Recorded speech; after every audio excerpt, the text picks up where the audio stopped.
2023 সালের 7 অক্টোবরের পর শুরু হওয়া সংঘাতগুলোর কারণে ইসরায়েলের সরকারি ব্যয়, উৎপাদন ক্ষতি এবং যুক্তরাষ্ট্রের সামরিক সহায়তা মিলিয়ে বিপুল অর্থনৈতিক চাপ তৈরি হয়েছে। দেশটির কেন্দ্রীয় ব্যাংকের তথ্য বলছে, গাজা, লেবানন, সিরিয়া ও ইরান কেন্দ্রিক সামরিক অভিযানে দেশটির ব্যয় পৌঁছেছে প্রায় $250 বিলিয়ন। শুধু সরকারের যুদ্ধ সংক্রান্ত ব্যয় ছাড়িয়েছে $118 বিলিয়ন। এর মধ্যে প্রতিরক্ষা খাতে খরচ হয়েছে প্রায় $71.2 বিলিয়ন। যুদ্ধ শুরু সামরিক ব্যয়ই বাড়ায়নি, অর্থনীতি ও উৎপাদন খাতেও বড় ধরনের ক্ষতির মুখে ফেলেছে দেশটিকে।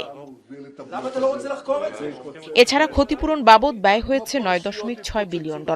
বেসামরিক খাতে খরচ $16.7 বিলিয়ন এবং বাড়তি ঋণের সুদ বাবদ ব্যয় হয়েছে প্রায় $5.5 বিলিয়ন।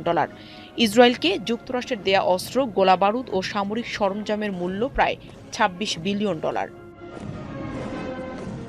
যুদ্ধের কারণে ইসরায়েলের অর্থনৈতিক ক্ষতিও বড় আকার ধারণ করেছে। 2023 সালের অক্টোবর থেকে 2025 সালের শেষ পর্যন্ত এই ক্ষতির পরিমাণ প্রায় $51.9 বিলিয়ন পৌঁছেছে। 2026 সালের হিসাব যুক্ত হলে তা $58.6 বিলিয়ন ছাড়িয়ে যেতে পারে বলে ধারণা করা হচ্ছে।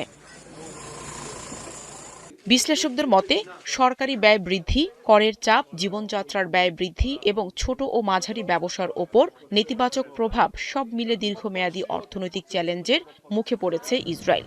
2023 সালের 7 অক্টোবরের পরেই যুদ্ধপর্বই অর্থনৈতিক দিক থেকে ইসরায়েলের ইতিহাসের সবচেয়ে ব্যয়বহুল সামরিক সময়, আর এই প্রভাব বহু বছর ধরে চলতে পারে বলে ধারণা বিশ্লেষকদের। নাহিদা রিন্থি, 71।